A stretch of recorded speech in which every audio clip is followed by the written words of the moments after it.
जय Hind defence aspirants, welcome back again. This is Divyanshu Pandey. हम सभी जान रहे हैं कि 13 अप्रैल 2024 से इजराइल वर्सेस ईरान की कॉन्फ्लिक्ट आपकी स्टार्ट है और अब इजराइल यूनाइटेड नेशंस में जाकर ईरान के ऊपर क्या पॉसिबल सैंक्शंस हो सकते हैं उनको लगाने की रिक्वेस्ट कर रहा है। तो चलिए जानते हैं कि क्या मेजर अपडेट्स हैं इजराइल ईरान के कॉन्फ्लिक्ट में।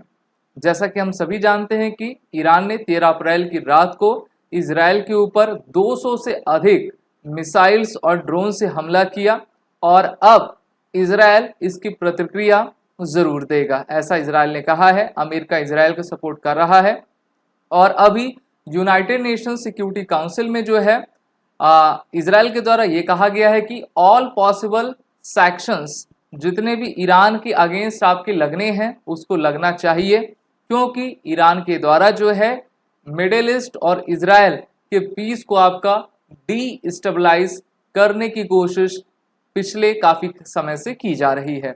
7 अक्टूबर 2023 से इजराइल हमास के साथ युद्ध लड़ रहा है गाजा में, और मेनली हमास को, हिजबुल्लाह, लेबनान को, सीरिया को सपोर्ट कौन दे रहा है? ईरान दे रहा है। और ईरान अब अपने जो है नकाब से सामने आ गया है। वैसे तो ईरान का कहना है कि 1 अप्रैल को जो हमारे काउंसुलेट पर हमला हुआ था उसका बदला लेने के लिए हमारे द्वारा ये हमला इजराइल पर किया गया हुआ है। वहीं पर इजराइल ने जो है यूएनएससी में अपने तरफ से बयान दिया कि today the council must take action and condemn Iran for their terror. Ambassador Gilad Erdan told the body calling on countries to impose all possible sanctions और Iran before it's too late, यानी कि समय आपका बीत जाए, देर हो जाए, उससे पहले सभी लोगों को चाहिए कि ईरान के ऊपर अधिक से अधिक आपका सैंक्शंस लगा सके। वहीं पर ईरान से अगर आप इजराइल की दूरी देखेंगे तो 1400 किलोमीटर के लगभग है और ईरान ने अपनी ही टेरिटरी से इजराइल के ऊपर आपका मिसाइल और ड्रोन फायर किए हैं, जिसमें लगभग 97-98% हमलों को इजराइल के एरो डिफेंस सिस्टम और ईरान के जो डोम सिस्टम है उसके द्वारा नलीफाई कर दिया गया था।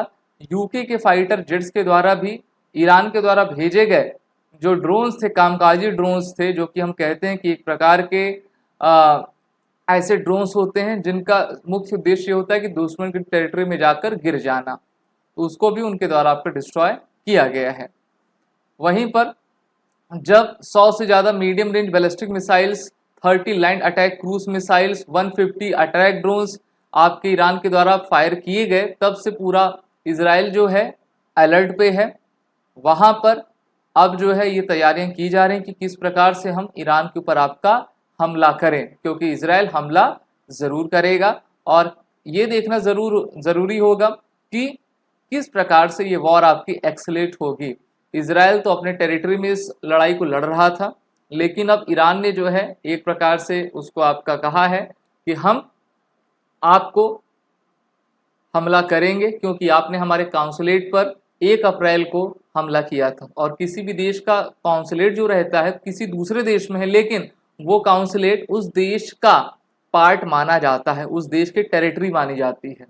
और इजराइल के द्वारा उस काउंसुलेट पर इसलिए हमला किया गया था क्योंकि वहाँ पर उनको इनपुट प्राप्त था कि ऐसे सीरिया के लोग जो कि इजराइल के ऊपर हमला कर रहे हैं कि वहीं पर छुपे हुए हैं। उन्होंने जब हमला किया तो ईरान के द्वारा कहा गया कि हमारे 2 मिलिट्री जनरल्स मारे गए हैं और कई लोग घायल हैं, तो इसलिए हम इस हमले को आपका करेंगे।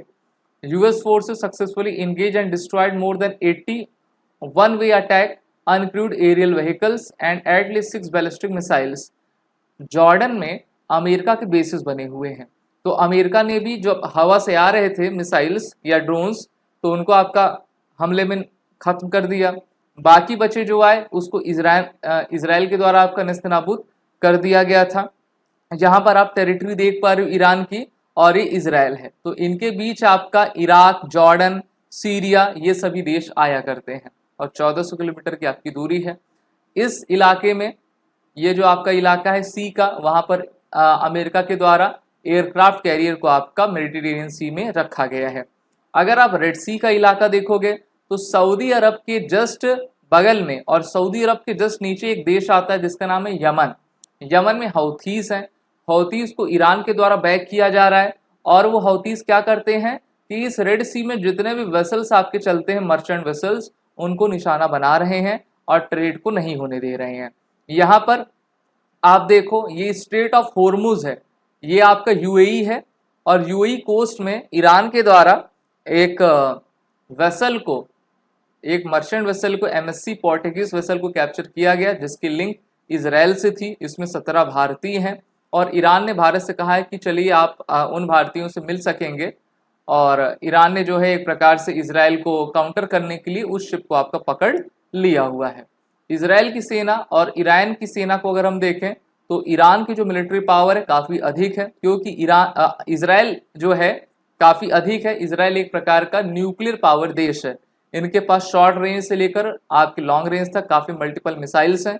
वहीं पर ईरान के पास सिर्फ 2500 किलोमीटर तक मारक क्षमता वाली आपकी मिसाइल्स मौजूद हैं। तो ये जो आपका पूरा रीजन है पहले से भी टेंस रहा हुआ है।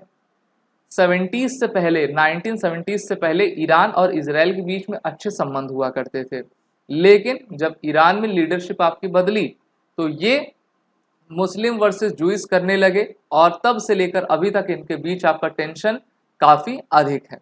अब ये देखना होगा कि किस प्रकार से इजराइल ईरान के ऊपर आपका हमला करेगा और ईरान उसका जवाब किस प्रकार से देगा, और ये युद्ध कहाँ तक आपका आगे बढ़ेगा। आप सभी defence aspirant SSB crack exam के एसएसबी इंटरव्यू और रिटन कोर्सेज में इनरोल हो जाइए। साथ ही साथ वॉरियर 10 कोड का यूज करें, जिससे कि आपको 10% का फ्लैट डिस्काउंट मिल जाए। जय।